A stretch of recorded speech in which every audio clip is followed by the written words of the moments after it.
Bueno, vamos a meternos de lleno en esto.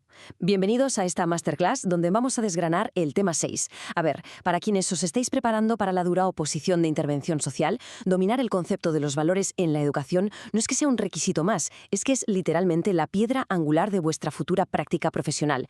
Vamos a analizar el documento fuente paso a paso para asegurarnos de que no se nos queda en el tintero absolutamente ningún concepto clave.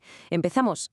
Nuestra hoja de ruta de hoy pasa por 6 puntos muy claros. Primero veremos una introducción a los valores, luego sus características, su papel en la formación profesional, los componentes de las actitudes, las principales teorías del cambio actitudinal y, por último, la educación moral. Arrancamos directamente con la sección 1, Introducción a los valores.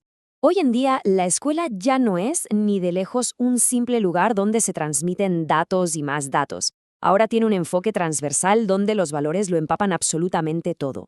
Pero claro, de cara a defender esto ante un tribunal evaluador, la gran pregunta es, ¿qué son exactamente los valores? Hay que huir un poco de las ideas populares y adentrarse en la terminología técnica correcta. Fijaos bien en esta definición socioeducativa, porque hay que grabársela a fuego. Los valores no son estáticos, para nada.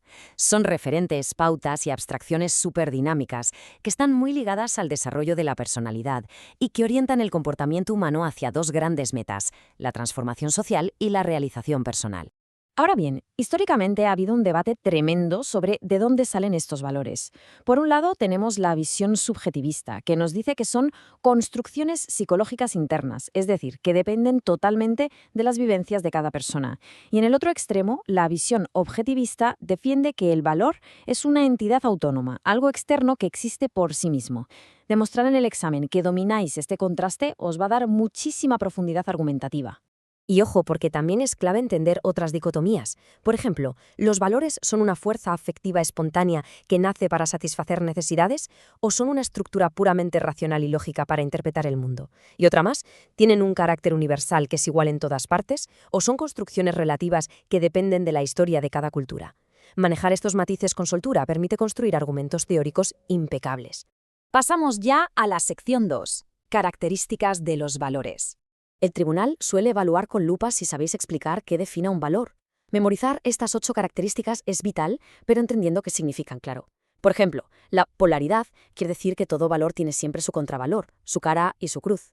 La jerarquía nos recuerda que hay valores superiores, como la dignidad, y otros más básicos. Y la complejidad nos indica que aplicar valores en la vida real es de todo menos sencillo y requiere tomar decisiones bastante complicadas. Y como decía con gran acierto Carl Rogers, y esto es fundamental, la instrucción teórica por sí sola no sirve de mucho. Los valores hay que vivirlos para aceptarlos. Si la persona no conecta eso con su propia experiencia, si no lo hace suyo, la enseñanza se queda en papel mojado, en palabras vacías. Vamos con la sección 3, la formación profesional y el currículo. Aterricemos todo esto. ¿Cómo se aplica toda esta teoría al día a día de la intervención sociocomunitaria? Pues resulta que los futuros profesionales necesitan un conocimiento integrado donde las habilidades puramente técnicas vayan fuertemente ancladas a valores humanos. En la práctica real van a surgir temas muy críticos, el respeto a la diversidad, el compromiso ético o cómo buscar ese delicado equilibrio entre los derechos de la infancia y los de la familia. Y para que todo eso llegue a la clase, hay una planificación curricular en cascada, como una especie de embudo. Los valores empiezan siendo grandes finalidades en el proyecto educativo de centro, el PEC. De ahí se traducen al proyecto curricular de centro, luego a la etapa y finalmente aterrizan en las programaciones didácticas del día a día, moldeando por completo la metodología que vais a usar en el aula. Entramos en la sección 4, componentes de las actitudes.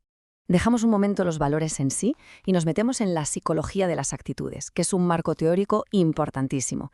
Toda actitud se sostiene sobre 3 pilares inseparables. El componente afectivo, que es esa respuesta emocional, el cognitivo, que aporta la parte de conocimientos y creencias, y el conductual, que es la tendencia final a pasar a la acción. En cualquier supuesto práctico del examen tenéis que estructurar vuestro análisis explicando cómo interactúan estos 3 vértices.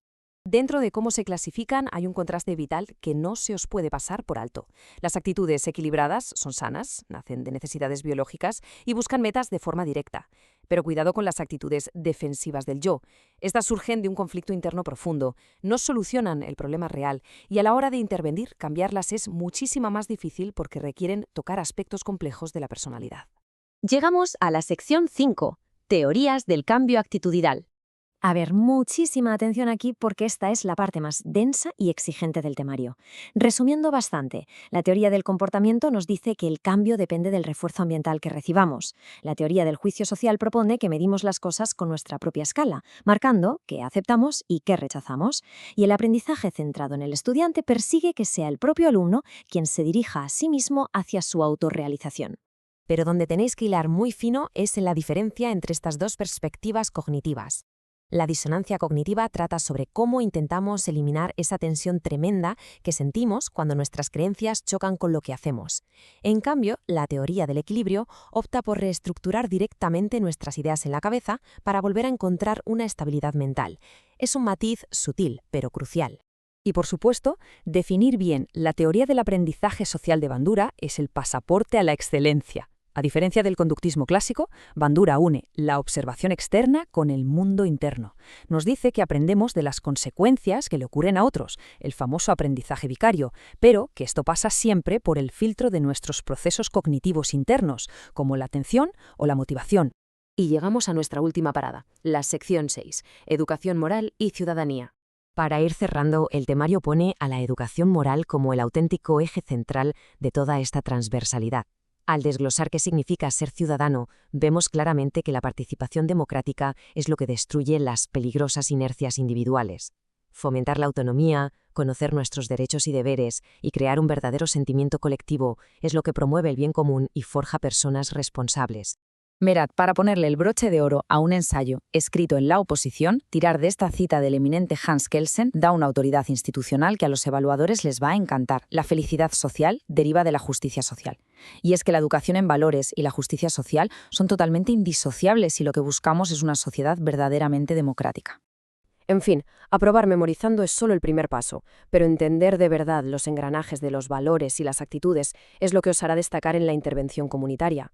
Frente a una sociedad que cada día es más compleja, la gran pregunta que queda en el aire es: ¿vuestras futuras intervenciones van a ser simples parches técnicos o verdaderos motores de cambio ético? La respuesta está en cómo integréis todos estos pilares hoy.